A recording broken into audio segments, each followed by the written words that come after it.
My family thought I should give my brother the house my grandmother left me. They actually said that out loud? Yes, right after the will was read. And the way they looked at me made it feel like I was already supposed to agree. What did the will say? It said the house was mine, completely mine. No split, no debate. Grandma left it to me, and that was that. And your brother didn't like that.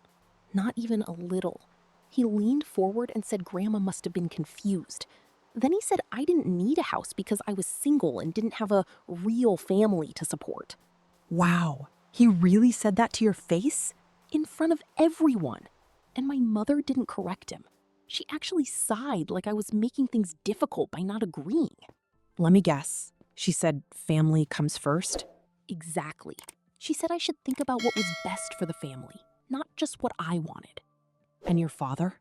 He said my brother had a wife and kids to think about someday, so the house would make more sense with him. That's insane! That was the moment I realized they weren't even pretending anymore. They truly believed my needs mattered less. I'd be furious. I was, but I didn't explode right away. I just sat there, because Grandma had told me something before she passed. What was it? She said if anyone tried to make me feel small, I should remember that their opinion didn't change what I deserved. That's a strong woman right there. She was. She was the only person in that family who ever made me feel like I mattered. So, what happened after they started pushing you? My brother kept going. He said selling the house and splitting the money would be the fair thing to do. Fair for who? Exactly. Not for me. Not after I spent years driving Grandma to appointments, picking up prescriptions, cooking for her, helping her around the house, and being the one who actually showed up. And he did nothing? He visited when he needed money. That was basically it. Of course. He acted like he was the responsible one because he had a family.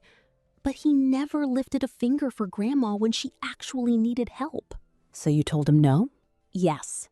Calmly. Just no. Good. That's when he got loud. He called me greedy, said I was punishing him for being successful, and told me I was tearing the family apart over a house I didn't even need. He sounds exhausting. My mother jumped in too.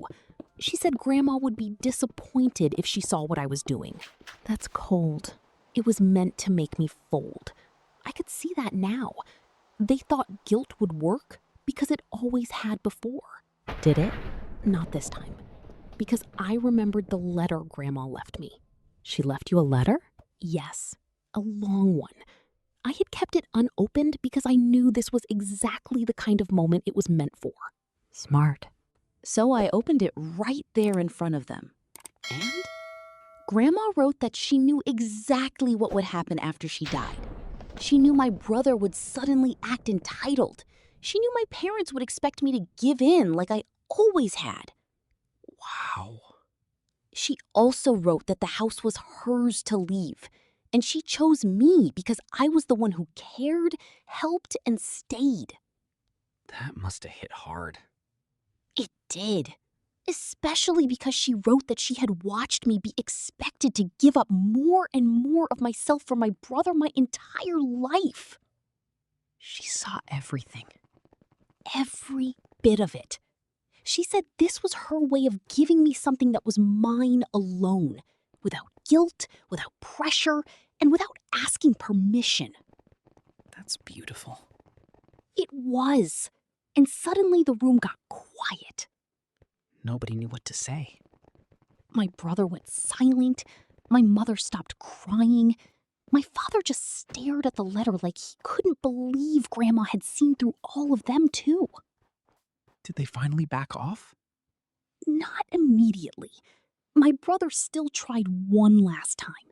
He said I was being emotional and that a smart person would compromise before the family got ugly. Wow. So he was threatening you, basically. That's what it felt like. But by then, I was done being scared of their reactions. Good. I told him the house was not up for discussion. Grandma made her choice. I was honoring it. And How did they respond? My mother started crying again. But this time, it wasn't really about Grandma. It was about losing control over me. That's probably true. My father said I was being disrespectful. My brother called me selfish one more time, louder this time. Like if he said it enough, I'd suddenly change my mind. Did you? No!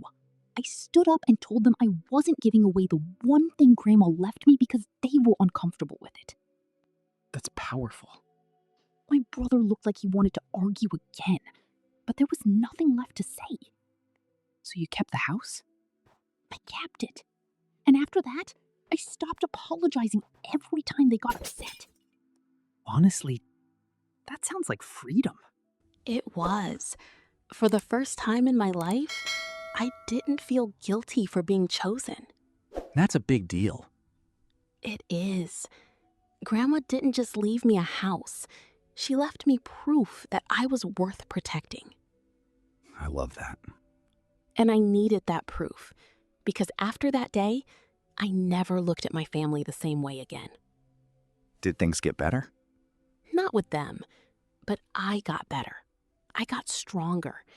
And I finally understood that being the quiet one in the family didn't mean I was the one who mattered least. That's the kind of ending people remember. It's the truth. Grandma gave me more than property. She gave me permission to stop shrinking.